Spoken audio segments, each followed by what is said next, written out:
18వ అధ్యాయం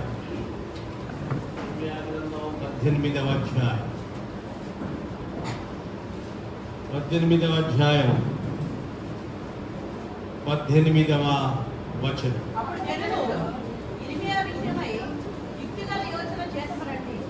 యాజకుడు ధర్మశాస్త్రం వినిపింపక మానడు, జ్ఞాని యోచన లేకుండా ఉండడు, ప్రవక్త వాక్యము చెప్పక మానడు. వాని మాటలలో దేనిని వినకుండా మాటలతో వారిని కొట్టుదమరండి అని చెప్పుకొంటుంది. పరిశుద్ధుడు పరిశుద్ధుడు పరమ తండ్రి దయగలిగిన ప్రభువా, మీకు వందనాలు, స్తోత్రము నాయన. సార్వత్రిక క్రైస్తవ ప్రపంచం ఆత్మ సత్యములతో ఆరాధించుండగా మేము కూడా వారితో కలుసుకుని నీ నామమును ఘనపరచడానికి మీరు మాకు అనుగ్రహించిన సమయాన్ని బట్టి మిమ్మల్ని స్తుతిస్తున్నాం. మా మధ్యలో మీ వినికిడిలో చదవబడిన లేఖనం ద్వారా మీరు మాతో మాట్లాడండి. ఈ సమయం మాకు దీవెనకరంగా చేయండి. తొడుగులు వచ్చిన బిడ్డలందరిని బట్టి వందనాలు, స్తోత్రం చెల్లిస్తూ మమ్మను మీ పాదములకు సమర్పించుకుంటూ ప్రార్థన యేసు నామమును అడిగి వేడుచున్నాం తండ్రి. దేవుని స్తోత్రం. మీ అందరికి కూడా ప్రభు నామముల శుభవందనాలు. ప్రభునందు ప్రియమైనటువంటి దేవుని బిడ్డలారా, ఇర్మియా గ్రంథం 18వ అధ్యాయం, ఇర్మియా గ్రంథం 16వ అధ్యాయం, 17వ అధ్యాయం, 18వ అధ్యాయం, 19వ అధ్యాయం, తర్వాత 20వ అధ్యాయంలో ఇక నేను మాట్లాడుచున్నప్పుడల్లా తిరస్కారము నాకు ఎదురవుతుంది, నేను మాట్లాడను అని చెప్పని ఇర్మియా 20వ అధ్యాయంలో మాట్లాడు.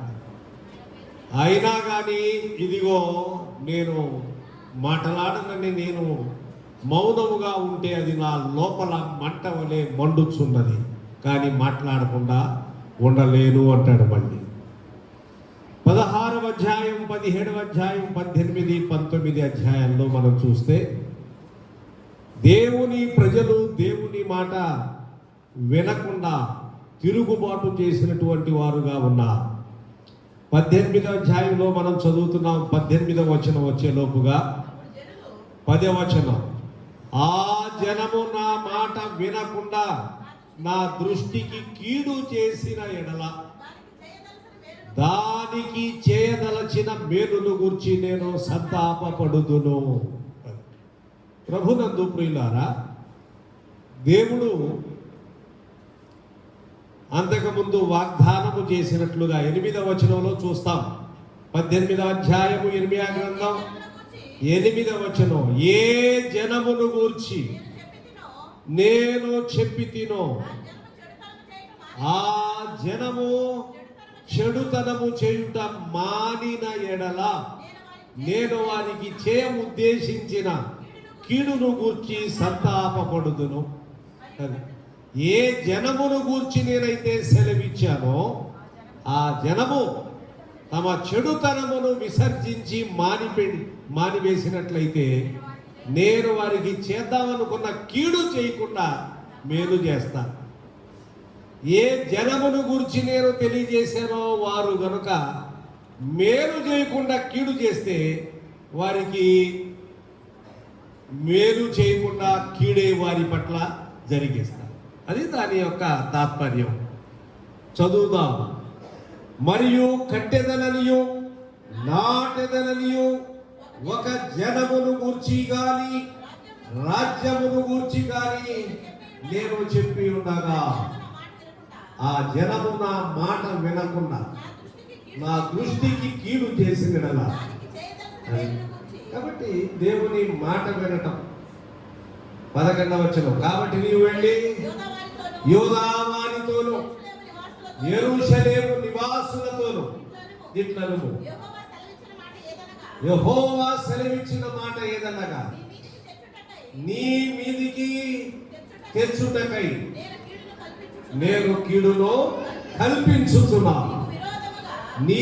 మీకు విరోధముగా ఒక యోచన చేయించున్నాను. మీరందరూ మీ దుష్ట మార్గములను విడిచి మీ మార్గములను, మీ క్రియలను. చక్కపరచుకోండి. దేవుని వాక్యంలో ప్రవక్త అయినటువంటి ఇర్మియా ద్వారా దేవుడు సెలవిచ్చినటువంటి మాట.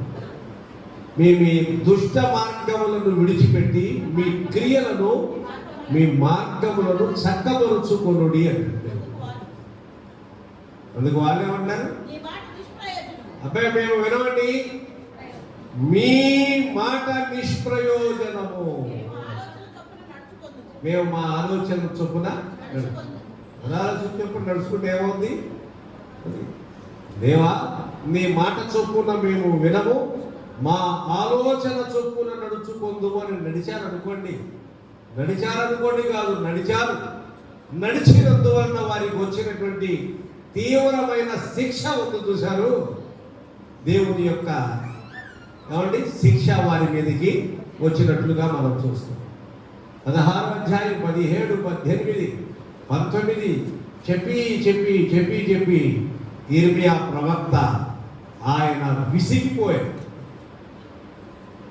చాలా పర్యాయములు ప్రభునందు ప్రియమైన వారులారా, పక్కనే ఉన్న అబద్ధ ప్రవక్తలు ఉన్నారు.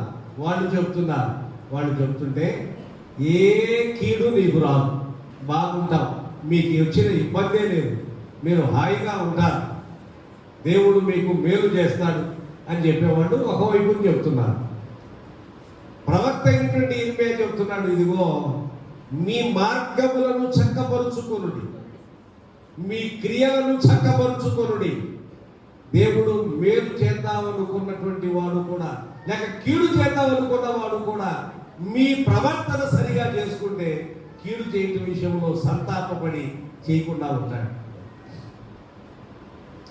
లేదు కాదు అని అంటే మీ మాట నాకు వీళ్ళందరూ ఏమంటున్నారు? ప్రజలందరూ మీ మాట ప్రయోజనం లేదేమీ లేదు. దేవుని మాట వింటే ఏం ప్రయోజనం? మేము మా ఆలోచన చొప్పున నడుచుకుందుము. మనుషులందరూ కూడా అప్పుడైనా ఇప్పుడైనా అంతే, మేము మా ఆలోచన చొప్పున నడుచుకోదు. బైబిల్ ఏం సెలవిస్తా ఉంది? నేను నీకు ఆలోచన చెప్పేదను, నడవవలసిన మార్గము నీకు బోధించదునని వాక్యం సెలవిస్తా. నేను నడవలసిన మార్గం నేను నీకు బోధిస్తానంటే లేదు, మా ఆలోచన చొప్పున మేము నడుచుకుంటాం.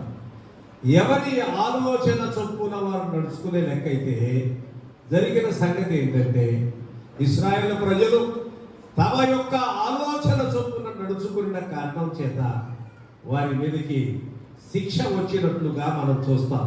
మీరు చూడండి 17వ అధ్యాయం ఇదే ఇర్మియా గ్రంథం 27వ వచనం, 17, 27. అయితే మీరు విశ్రాంతి దినమును ప్రతిష్ఠిత దినముగా ఎంచి ఆ దినమున బరువులు మోసుకొనుచు యెరూషలేము గుమ్మములలో ప్రవేశింపకూడదని నేను చెప్పిన మాట మీరు వినని ఎడల నేను దాని గుమ్మములలో అగ్ని రగుల పెట్టెదను, అది యెరూషలేము నగరులను కాల్చివేయును, దాని ఆర్పుటకు ఎవరికి సాధ్యం కాకపో. చూసారా? యెరూషలేము దేవుని పట్టణం అయితే కావచ్చు, యెరూషలేమునే పనిగట్టుకుని దేవుడు కాపాడాలని, లేకపోతే ఇంకొక పట్టణాన్ని దేవుడు కాపాడకూడదని నిర్ణయించుకున్నాడా ఏంటి? అదేం కాదు కదా. యెరూషలేము పట్టణమును నేను దాన్ని కాల్చి వేసేదను, దాన్ని ఎవడు కూడా ఆర్పలేదు. ఎందుకని అంటే వారు దేవుని మాటకు విరుద్ధంగా జీవించారు. ఎవరైనా సరే దేవునికి పక్షపాతం లేదు. మోషే తప్పిదం చేస్తే మోషేను శిక్షించాడు, అబ్రహాము తప్పిదం చేస్తే అబ్రహాము శిక్షిస్తాడు, దావీదు తప్పిదం చేస్తే దావీదును శిక్షిస్తాడు. ఎవరిని గాడ్ నెవర్ స్పేర్ ఎనీబడి, ఎవరిని విడిచిపెట్టలా. పోలే పాపం దావీదు, లేకపోతే ఎన్ని బాధలు పడ్డాడు, కష్టపడ్డాడు, వదిలేద్దాం లేని మోషేని వదిలేడా? ఇదిగో నీవు కనబడుతున్నటువంటి ఆ నెబో శిఖరం ఎక్కువ కనబడుతున్నది పలస్తీనా దేశం. ఇక అక్కడి నుంచి నువ్వు అందులో కాలు పెట్టలేవు. ఎందుకో తెలిసిందా? నీవు నా యొక్క ప్రజలను నీవు దూషించావు కాబట్టి నువ్వు అందులో ప్రవేశించు. ఎవరిని విడిచిపెట్టిన దేవుడు ఎవరిని వదలడు. అదేం లేదు, పర్లేదండి నన్ను విడిచిపెడతాడేమో దేవుడు, నాకేమో రాయితీ, ఎవరికి రాయితీ లేదు, ఎవరికి మినహాయింపు లేదు, ఎవరికి రాయితీ లేదు. ఇశ్రాయేలు ప్రజలకు మినహాయింపు లేదు, యోధా జనాంగములకు మినహాయింపు లేదు. పోనీ అన్ని జనుల్లోంచి వచ్చాం కదా, మనలకి మనం చూసి చూడండి పోతాడండి వాడు, ఎవరినైనా ఒకటి. కాగా ఎవడైనా క్రీస్తునందునెడల వాడు నూతన సృష్టి, పాపమి గతించెను, సమస్తము కూడా క్రొత్తమైనని బైబిల్ సెలవిస్తా. కాబట్టి ఒకసారి ప్రభువుని అంగీకరించిన తర్వాత నువ్వు ఎట్నుండి వచ్చానండి, ఆ సాంప్రదాయం నుంచి వచ్చాను కాబట్టి కొత్త ఇది పట్టుకుని వేలాడుతానండి అన్నమాక, ఇది తప్పదండి, ఈ సాంప్రదాయం నుంచి వచ్చాను, ఆ సాంప్రదాయం నుంచి వచ్చాను కాబట్టి అవన్నీ పోతాయా? పోకపోతే విశ్వాస కాదు, పోతాయన్నటువంటి బుద్ధిహీనంగా. నువ్వు పోకపోతే విశ్వాసిగా ఇటో గట్టు ఉంటా మంచిది, అటో ఇటో ఏదో ఒక ఉంటున్నా, రెండు వైపులు ఉండలేదు. కాబట్టి నేను ఈ సాంప్రదాయం నుంచి వచ్చానండి, తరతరం ఇట్లా వచ్చానండి, ఎట్లా వచ్చానండి కాబట్టి నాకేమన్నా మినహాయింపు ఉందా? నీకు లేదు, నాకు లేదు, ఎవరికి మినహాయింపు లేదు. ఎందుకంటే దేవుడు న్యాయవంతుడు. సొదొమ గొమొర్ర పట్టణమును కాల్చివేయటములో దేవుడు న్యాయవంతుడు, నినివే పట్టణమును దేవుడు కాపాడటంలో న్యాయవంతుడు. మనకేం కనపడతాయి? కాల్చివేస్తే అట్లా న్యాయవంతుడండి, కఠినాత్ముడు కాదు. నీకు అదే అర్థమైంది మనుషుల లోకానికి. ఆ మాట మీకు అర్థమవుతుందా? సొదొమ గొమొర్ర పట్టణమును కాల్చివేయటంలో దేవుడు న్యాయవంతుడు, అలాగే నినివే పట్టణమును దేవుడు కాల్చివేయకుండా కాపాడటంలో న్యాయవంతుడు. అక్కడ ఆయన స్వభావం, ఇక్కడ ఈయన స్వభావం, ఇక్కడ ఉన్నప్పుడు ఆయన స్వభావం. ఈ రెండు స్థలాల్లో, రెండు సందర్భాల్లో ఆయన స్వభావం మారల. ఎందుకంటే సొదొమ గొమొర్ర పట్టణం యొక్క పాపం బహు విస్తారముగా ఉన్నది కనుక సొదొమ గొమొర్ర పట్టణాన్ని దేవుడు కాల్చివేయవలసి వచ్చింది. ఎందుకు తీసాడండి? అయ్యోయ్యో, అందరూ కూడా మరి నమ్ముకుంటానికి టైం ఇవ్వాలి కదా, టైం ఇచ్చే నీకు తెలిసినంత ఆయన తెలియకుండా పోయిందా? అదే కదా మనం కొన్నిసార్లు చెప్తూ ఉంటాం, దేవుడికి ఇట్లా చేయాల్సి వచ్చింది, ఇట్లా చేస్తే బాగుంటుందేమో, అట్లా చేస్తుంటే బాగుంటుందేమో, అలా ఎందుకు చేశాడండి అని చెప్పని మాట్లాడుతూ ఉంటాం. మనకు తెలిసినంత ఆయన తెలియకుండా పోయిందా? అదే అన్నది 18వ అధ్యాయంలో, యెహోవా యొద్ద నుండి యిర్మీయాకు ప్రత్యక్షమైన వాక్కు, నీవు లేచి కుమ్మరి ఇంటికి పోము, అక్కడ నా మాటలు నీకు తెలియజేస్తా. నేను కుమ్మరి ఇంటికి వెళ్ళగా వాడు తన సారి మీద పని చేయించుండెను, జిగట మంటితో చేయించునకుండా వాడి చేతిలో విడిపోగా, మరి చూడండి, ఆ జిగట మన్ను మరలా తీసుకొని కుమ్మరి తనకు యుక్తమైనట్టుగా దానితో మరి ఒక కొండ చేసెను. అంతటా యెహోవా వాక్కు నాకు ప్రత్యక్షమై ఇలాగు సెలవిచ్చెను, ఇశ్రాయేలు వారులారా, ఈ కుమ్మరి మంటికి చేసినట్లు నేను మీకు చేయలేనా? ఇదే యెహోవా వాక్కు. ఈ చేత ఇట్లా ఒక పాత్రను చేస్తున్నప్పుడు చేతిలో చీలిపోయింది మట్టి, మళ్ళీ అంతా ఒక ముద్దలాగా చేసి మళ్ళీ ఇంకొకటి చేశాడు ఆయన. ఈసారి చేసినప్పుడు అదే పాత్ర చేయవచ్చు, లేకపోతే ఇంకోటి చేయవచ్చు. ఒకటేమో రాజుల గృహములో ఒక ఫ్లవర్ వాజుగా అలంకరణగా చక్కగా రాజుగారి బల దగ్గర పెట్టే, ఇది కూడా ఒక మట్టిలోంచి ఒక పాత్ర చేయవచ్చు. అదే మట్టి ముద్దలో నుంచి ఉమ్మి వేసుకునే తొట్టు ఉండదు, అది కూడా చేయవచ్చు. కాబట్టి నన్ను ఎందుకు చేశావు ఇలాగునా అని మట్టి వెళ్ళి ఆయన అడుగుతుందా? చేసిన వారిని. రూపొందించబడినది వెళ్ళి రూపొందించిన వారితో మాట్లాడదగునా? దేవుడు ఇలా చేశాడో అంతే. మనకు చాలా ప్రశ్నలు కలుగుతూ ఉంటాయి. ఇది ఎట్లా చేశాడు దేవుడు, అట్లా చేశాడు, దేవుడు ఇలా చేయటం ఆయనకు అనుకూలమైంది, అలా చేయటం. నినివే పట్టణ ప్రజలను దేవుడు కాపాడుతూ వచ్చాడు. ఎందుకో తెలిసిందా? వారు పశ్చాత్తాపడి, వారు లోబడ్డారు. పశువులు, పిల్లలు, పెద్దవారు, ముసలివారు అందరికీ కూడా తిండి తిప్పలు పెట్టకుండా, నీళ్లు కూడా పోయకుండా ఉపవాసం ఉండి వాళ్ళు ప్రార్థన చేశారు, యథార్థంగా ప్రార్థన చేశారు. కనుకనే ఆ పట్టణము కాపాడడం. చాలా అవకాశం ఇవ్వబడింది. దేవదూతలు సొదొమ వచ్చినప్పుడు వాళ్ళతో పాపం చేయుటకు మరి ఈ సొదొమ గొమొర్రా పట్టణ ప్రజలు పూనుకున్నారు. ఎంత పాపం! దేవుడు కారు చీకటి కమ్మినట్లుగా చేశాడు. కాబట్టి వారికి శిక్ష విధించడం దేవుని చిత్తమైంది. దేవుడు ఏం చేసినా న్యాయమై జరిగిస్తాడు. ఆయన ఏం చేసినా న్యాయం జరిగిస్తాడు. మనం వచ్చి ప్రభువా ఇది ఎందుకు చేసావు, ఇది ఎంత అన్యాయం చేసావు అని చెప్పి మనం ఆయన దగ్గర మాట్లాడాలి. ఎందుకంటే దేవుడు అన్యాయము చేయుట అసంభవం. సూర్యుడు ఇటే పొడుస్తాడు, ఇటే అస్తమిస్తాడు. ఓ రోజు ఇటు పొడిచాడు అనుకో, అయిపోయినట్టే. అదెంతో ఇది కూడా అంతే. కాబట్టి దేవుని దగ్గర మాట్లాడటానికి లేదు. మనం ప్రభువా నువ్వు చేయలేదంతా కూడా నీ చిత్తములో నీవు జరిగిస్తావు. కనుకనే దేవుని ఎరిగిన తరువాత విశ్వాసి ఒక ముఖ్యమైన సంగతి ఏంటంటే ఆయన మీద ఆధారపడి ఆయన అనుగ్రహించు కృపకు మనము పాత్రులు కావాలంటే చేసేదే లేదు. ఎందుకనగా చూస్తున్నాము, మీరు చూడండి 18వ అధ్యాయంలోనే, అందుకు వారు నీ మాట నిష్ప్రయోజనము, మేము మా ఆలోచనల చొప్పున నడుచుకుందాము, మేమందరము మూర్ఖ హృదయము. అంటే ఒక పక్కన ఒప్పుకున్నారు మాదంతా మూర్ఖ హృదయం అని, కానీ అట్లాగే నడుస్తాం.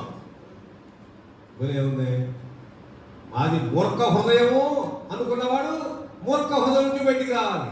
మేము మూర్ఖులు అని చెప్పి మూర్ఖులు గారి నడుస్తూ ఉన్నాడు. ఉంది ఇది ఆశ్చర్యంగా. ఎదిగో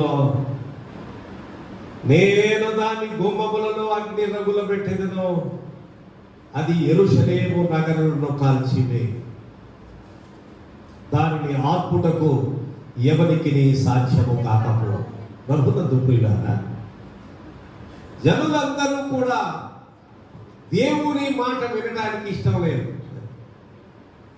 ఎవరికి వారి తమ ఇష్టం వచ్చినట్టుగా నడుచుకోవటానికి. తీతుకు రాసిన పత్రికలో మనుషులు ఎట్లా ఉన్నారు అంటే, తమకు తాము బోధకులను ఏర్పరచుకొనుచున్నారు అంటాడు. వీరందరూ ఎలా ఉన్నారు అని అంటే, ఏమండి, దురదర్శములు కలిగిన వారుగా ఉన్నారు అంటాడు. మీరు కనుక చదివితే ఎట్లా ఉన్నారు మనుషులు? ఎందుకనగా 2వ తిమోతి పత్రిక 3వ అధ్యాయం లేకపోతే 4వ అధ్యాయం. ఎందుకనగా జనులు హితబోధను సహింపక దురదర్శములు గలవారై తమ స్వకీయ దురాశలకు అనుకూలమైన బోధకులను తమ కొరకు పోగు చేసుకుని సత్యమునకు చెవినీయక కల్పనా కథల వైపు తిరుగు కాలము వచ్చును. చూసారా, వాళ్ళకి అనుకూలమైన బోధకుల్ని ఏర్పాటు చేసుకుంటున్నారు. దురదర్శములు కలిగిన వారు కల్పన కథల వైపు తిరుగు కాలము వచ్చుచున్నది. వాళ్ళకి అనుకూలంగా చక్కగా మృదువైన మనబడి చెప్తున్నా. ఈ 30వ అధ్యాయం అదేగా యెషయా గ్రంథంలో, మృదువైన మాటలు చెప్పండి, కఠినమైన చెప్పకండి, చక్కగా కాదు మాటలు చెప్పండి, వచ్చి కూర్చొని నేను వెళ్ళిపోతాను. ఇది మన సంగతి. ఎట్లా ఉండదో బైబిల్లో చక్కని మాటలు ఉండవు. అర్థమైందండి? మనుషులు దేవుని వాక్యం వినటానికి దేహంలో ఎట్లాగ మనుషులు ఎట్లాగున్నా ఎక్కువ మంది మనుషులు ఏం చేస్తున్నారు తెలిసిందా? డైటింగ్ చేస్తా ఉన్నారు. అంటే తిండి తక్కువ తింటారు, బరువు తగ్గించుకుందాం. అట్లాగే పాపం మనం కూడా వాక్యం కూడా తక్కువ తిందాం, ఎక్కువైపోతుంది. ఈ మధ్యకాలంలో కొద్దిగా అనుకున్న డైటింగ్ చేసాం అనుకో. కేరళ పిల్ల 18 ఏళ్ళు వయసు, ఓ పిల్ల. పాపం ఆ పిల్ల ఏం చేసిందంటే నేను బరువు పెరిగిపోతున్నానని డైటింగ్ చేద్దామని మొదలుపెట్టింది. 24 కేజీలు తగ్గిందో. ఏమి 70-80 లేదు అంతకుముందు. అయినా కానీ ఏదో డైటింగ్ చేద్దామని మొదలుపెట్టి తినకుండా మానేస్తే తన ఉన్న బరువులో 24 కేజీలు తగ్గింది. ఒకవేళ 50 కంటే ఎక్కువ ఉండదు. 24 తగ్గితే 10 మిగిలి ఉంటుంది. ఈ లోపు దేహంలో శక్తి తగ్గిపోయి, పల్స్ పడిపోయి, అంతా హార్ట్ బీట్ కూడా పడిపోయి, అంతా కూడా పడిపోయి చచ్చిపోయి. అది కాదు. నువ్వు కూడా డైటింగ్ చేస్తాను, ఎక్కువ వింటున్నాను, అమ్మో ఎక్కువ వినకూడదు, ఎక్కువైపోతుంది, కొద్దిగా డైటింగ్ చేయాలి, లావ్ అయిపోతున్నాను అనుకున్నావు అనుకో, అదే పరిస్థితి. అది అర్థమైందండి. వాక్యం ఎక్కువైపోలేదు మనుషులకి. విను, తిను. అది కూడా దేవుని వాక్యం వింటూనే ఉండవు. ఎంత వింటున్నా కానీ అదేం ఎక్కువైపోలేదు. వాక్యం వినా, దేవుని వాక్యము ఏదో కొంచెం వింటే సరిపోతుందంటే అనుకుంటే ఎట్లా అండి? కావున యెహోవా ఇలాగు సెలవిస్తున్నాడు, అన్యజనులను అడిగి తెలుసుకొనుడి. ఇటు క్రియలు జరుగుట వారిలో ఎవడైనా వినినా ఇశ్రాయేలు కన్యక బహు ఘోరమైన కార్యము చేసి ఉన్నది. ఎవరు? ఇశ్రాయేలు కన్యక. ఇశ్రాయేలు ప్రజలను దేవుడు ఏమంటున్నాడు తెలిసిందా? మనము ఒక ఇశ్రాయేలు ప్రజలను దేవుడు కన్యక అంటాడు. కన్యక అంటే దీనిని 2వ కొరింథీ పత్రిక 11వ అధ్యాయంలో పౌలు అంటాడు, ఒకే పురుషునికి ప్రధానము చేసిన కన్యక అంటాడు పౌలు. కన్యక అంటే ఓ ప్రత్యేకంగా ఉన్న పురుషుని ఎరుగని వ్యక్తి కన్యక. ఈ మాటని పౌలు అంటాడు, నేను ఒకే పురుషునికి ప్రధానం చేసిన కన్యక. సంఘం అది కాదు. ఎవరు? ప్రభు ఎరిగిన వారు.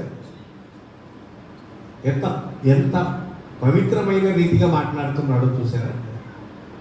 అయితే సాతాను ఏం చేశాడు అంటే తన కుయుక్తి చేత మిమ్ములను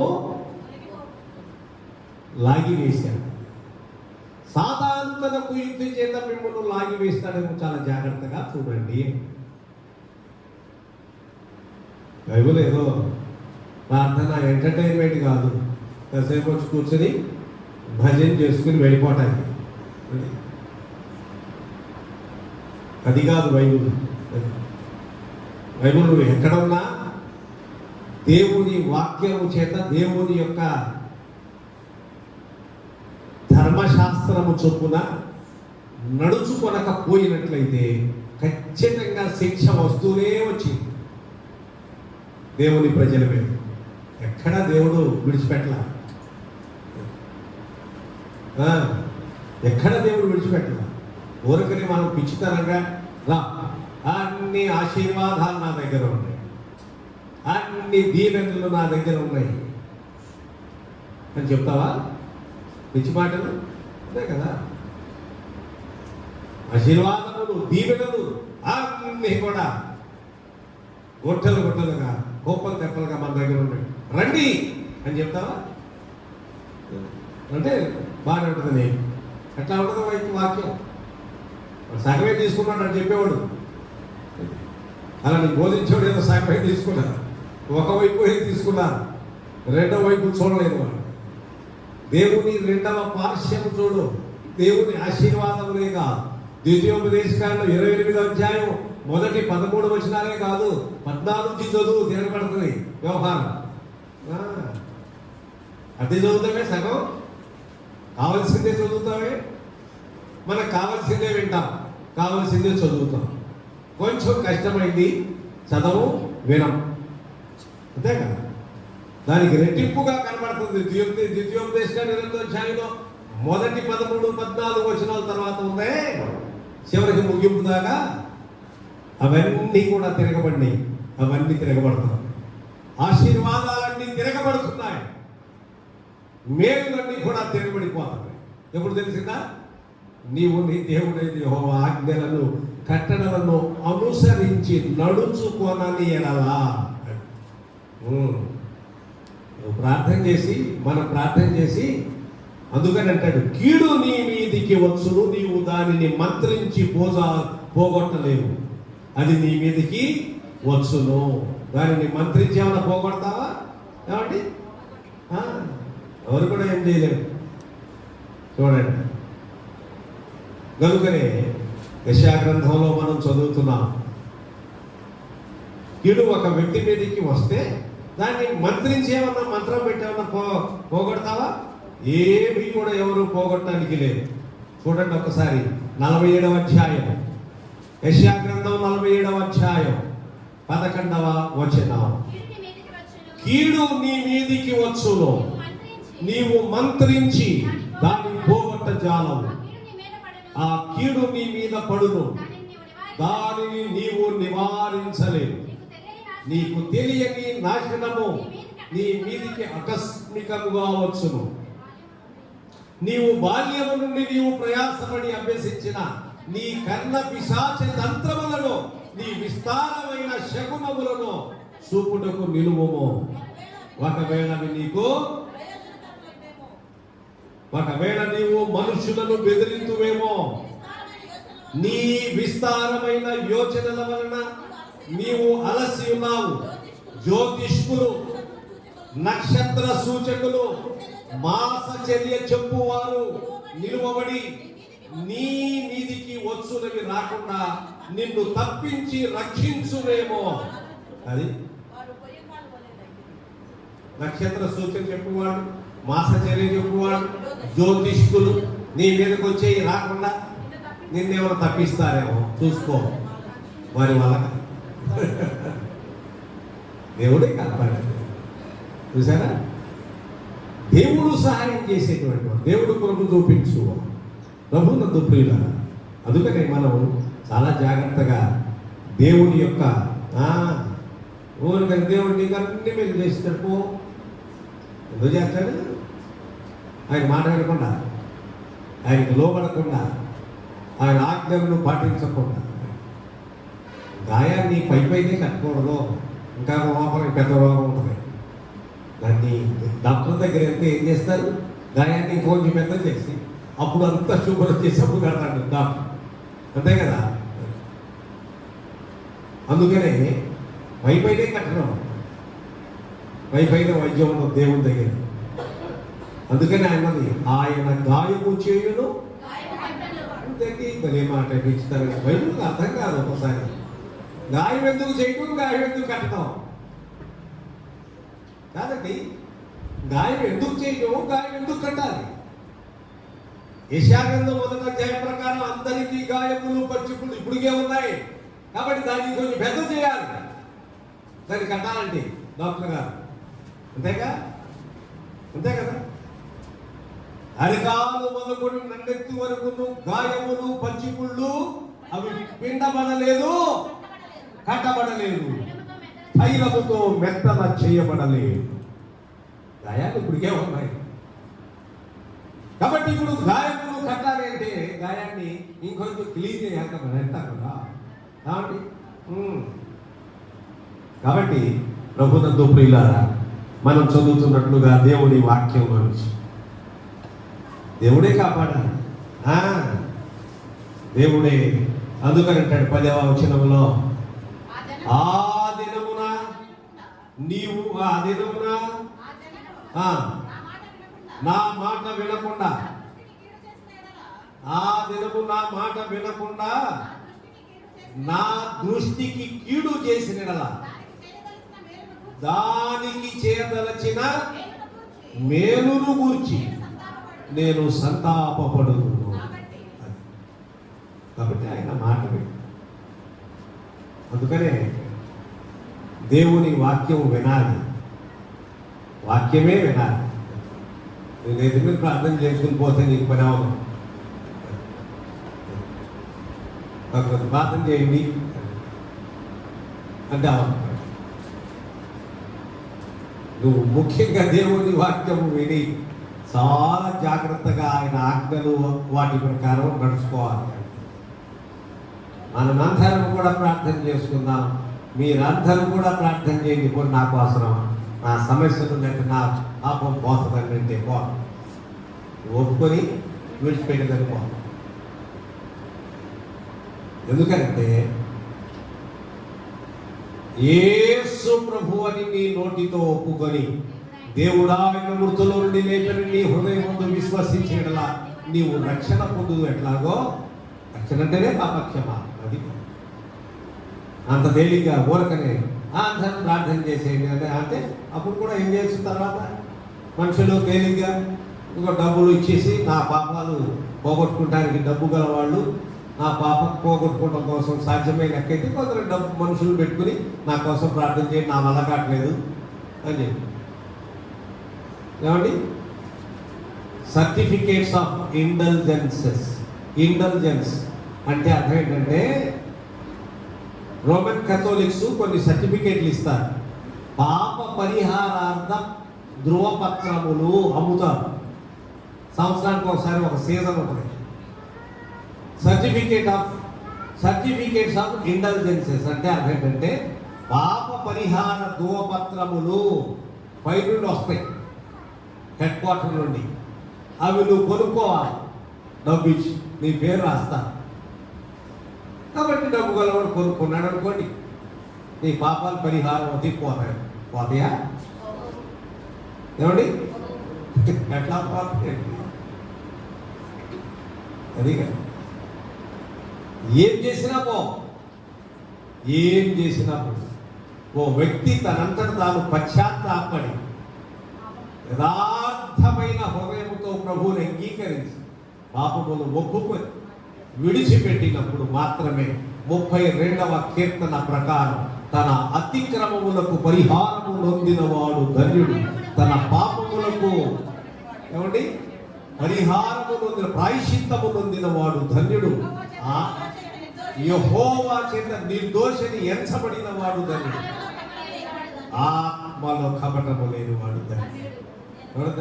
వారే ధన్యులు, వారెంతో ధన్యులు, వారే ధన్యులు, వారెంతో ధన్యులు. ధన్యమో ఎంతో ధన్యమో యేసయ్యలో నా జీవితమో, యేసయ్యలో నా జీవితమో. ఎవరి అతిక్రమములు పరిహరింపబడేమో, ఎవరి అతిక్రమములు పరిహరింపబడేమో, ఎవరి పాపములు మన్నింపబడేమో, ఎవరి పాపములు మన్నింపబడేమో. వారే ధన్యులు, వారెంతో ధన్యులు, వారే ధన్యులు, వారెంతో ధన్యమో ఎంతో ధన్యమో యేసయ్యలో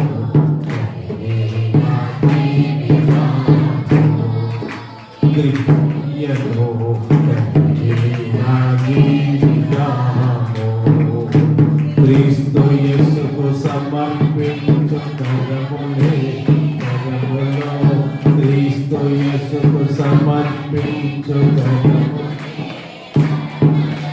క్రీస్తు యేసు స్వరము విను వినులే వినులు, క్రీస్తు యేసు స్వరము విను వినులే వినులు.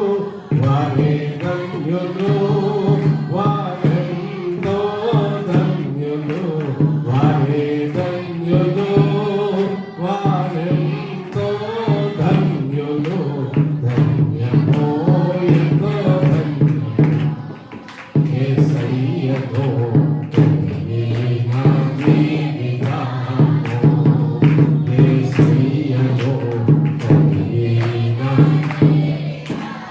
చేత ఎవరికి వారంతట వారు తమ యొక్క ఆలోచన చొప్పున నడుచుకుందుము. మేము నీ యొక్క మాటలు అంగీకరించడం వల్ల మాకేం ప్రయోజనం అంటున్నారు. చూసారా,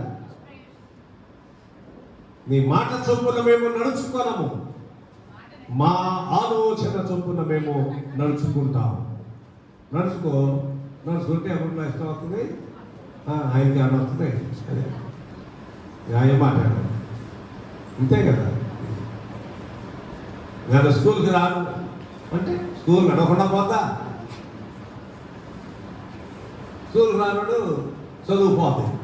నేను చర్చికి రాను అంటే చర్చి నడవకుండా పోతా, అదే కదా. ప్రతివాడు నేను చర్చికి రాను అని అనుకో, చర్చి నడుస్తూనే ఉంటుంది, నువ్వే పోతావు. అది కదా. స్కూల్కి రానుడు స్కూల్ పాఠం చదవలేడు కాబట్టి చదువుకోవాలి. అట్లాగే దేవుని నీ మాట నేను విన్నంటే ఎవరికి నష్టం వస్తుంది? అదే కదా. నేను వినవండి అన్నారు, వినపోయినందుకు ఎంత కీడు వచ్చిందో చూస్తుంటాం. దేవుని యొక్క మాటలు మేము వింటే మాకేమి ప్రయోజనం? 95వ కీర్తన 7వ చరణం ప్రకారంగా మనం చదువుతున్నాం. రండి నమస్కారము చేసి సాగిలపడుదుము, నేడు మీరు ఆయన మాట అంగీకరించిన మీకు ఎంత మంది. 95వ కీర్తన 7వ చరణం ఏం చదువుతున్నాం? రండి నమస్కారం చేసి సాగిలపడదు, మనలను సృజించిన యెహోవా సన్నిధిని. దేవుడు మనల్ని సృజించాడు, దేవుళ్ళు మనల్ని సృష్టించాడు. ఆయన మన రక్షకుడు, ఆయన సన్నిధానంలో మనం మోకరించాలి, లోబడాలి. బైబిల్ ఏం చెప్తుంది తెలుసా? ఎవడు దీనుడై నా మాట విని వణుకుచుండునో. దేవుని మాట తినదు, వణుకు విని దేవుని మాట వణుకుచుండునో. కాబట్టి దేవుని వాక్యం విని మనము లెక్కలేనట్టుగా ఉంటే కుదరదు. ఇది నా కోసం కాదులే, అది పక్కవాడి కోసం. లేకపోతే అది నీ కోసం కాదు, నా కోసం కాదు, ఎవరి కోసమో కాదు, ఇది ఒక రకమైన సంగతి. లేకపోతే ఇది నా కోసం, ఇది ఒక రకమైన సంగతి. వాక్యం ఎవరి కోసం ఉంటుంది? అందరి కోసం ఉంటుంది వాక్యం. మరి వారి కోసం ఉంటుంది. నీకోసం నీకు ఒక వాక్యం, నాకు ఒక వాక్యం ఉండదు. తీసుకుంటే స్వీకరిస్తే స్వీకరించు, లేకపోతే మెనపడకు. అంగీకరిస్తావా? అంగీకరిస్తావా? అది మనకు వచ్చిన తిప్పలాలు ఏంటంటే మనుషులకి ఈ వాక్యం నాకు కాదు, ఈ వాక్యం ఇది పక్కవాడు. బుద్ధి ఉందా, జ్ఞానం ఉందా పక్కవాడికి? అదే కదా. దేవుని వాక్యము అందరితో దేవుని వాక్యం మాట బోధించే వారి దగ్గర నుంచి మొదలవుతుంది. బోధించు వారి దగ్గర నుంచి మొదలవుతుంది. బోధించు వారికి కూడా సంబంధం లేదు అని ఉండదు, ముందు మొదలైన అక్కడ వచ్చి చదువుతున్నా. మీకు విరోధముగా యోచన చేయించున్నాను. దేవుడు అంటాడు, నేను మీకు విరోధంగా యోచన చేయించున్నాను.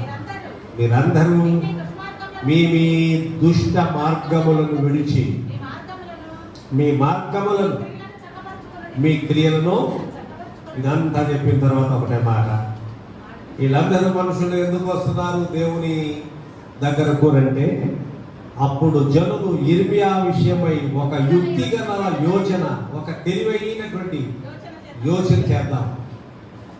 యుక్తి కాదు, కుయుక్తి. యుక్తి వేరు, కుయుక్తి వేరు.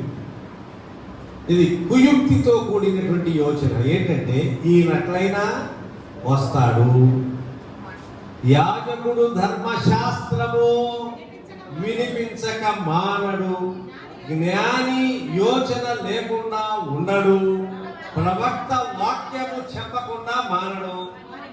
కాబట్టి మనం ఏం చేద్దాం? ఏది వినకుండా, అది మధ్యలో వాక్యం చెప్తున్నారు అనుకోండి, మనుషులు మాట్లాడుకుంటారు. వెళ్ళిపోతారు భలే కదా రియాక్షన్స్ బాగా విన్నట్టు.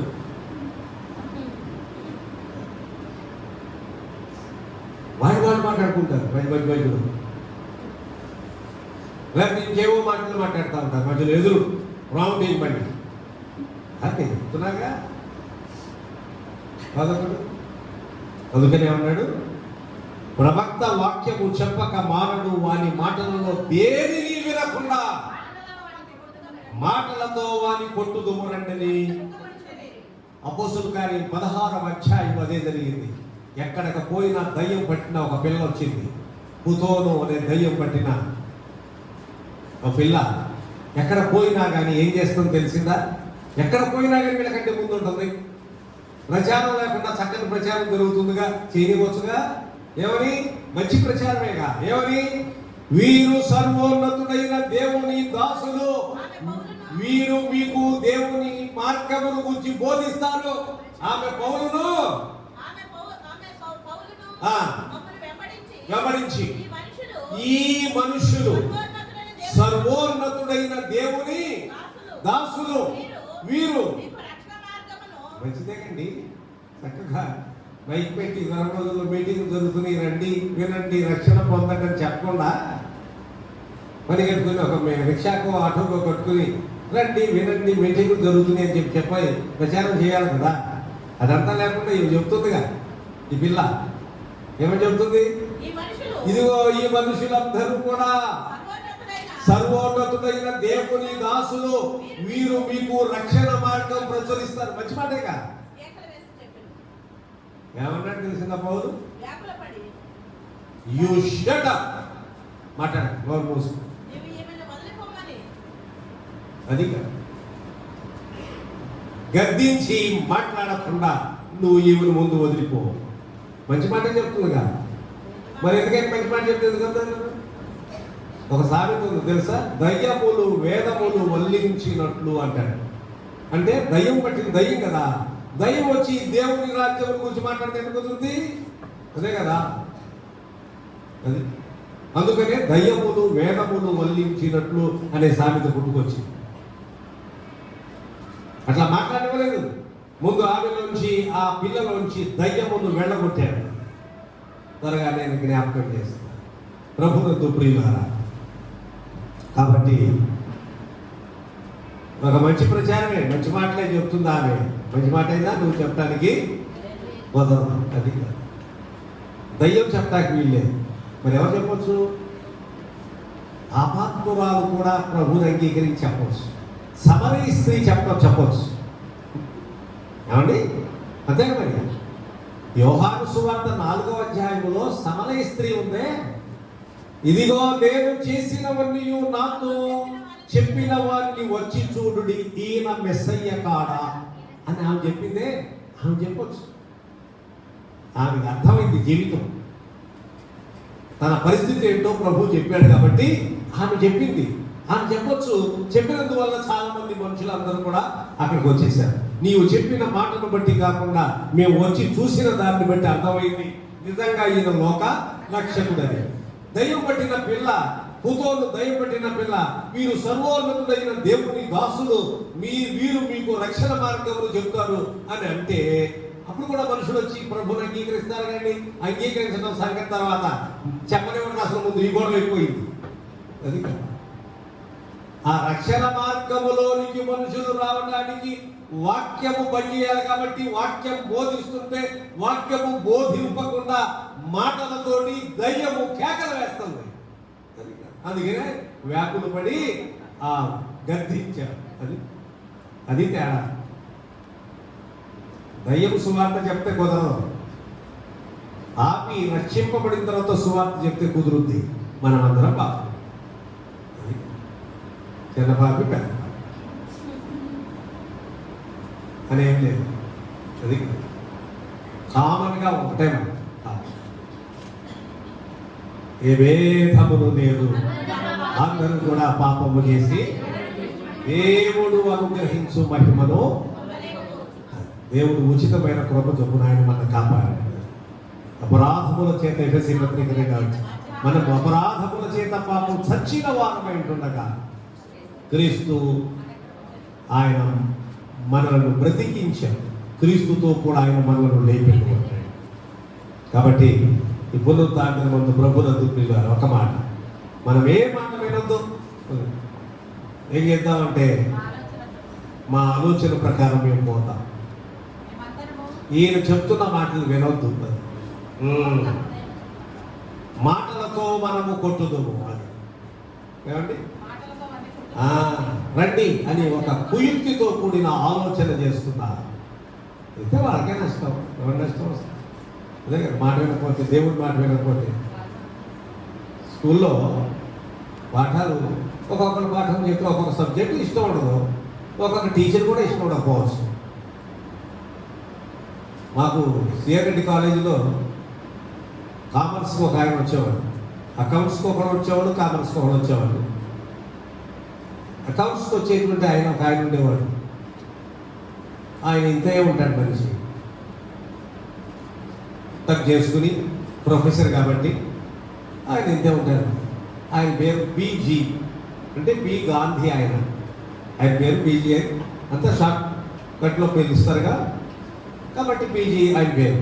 పీజీ పీజీ పీజీ అంటే ఆయన వచ్చేటప్పటికి బోర్డు మీద పీజీకి బోర్డు మధ్యలో ఐ రాశాడు ఒకరు.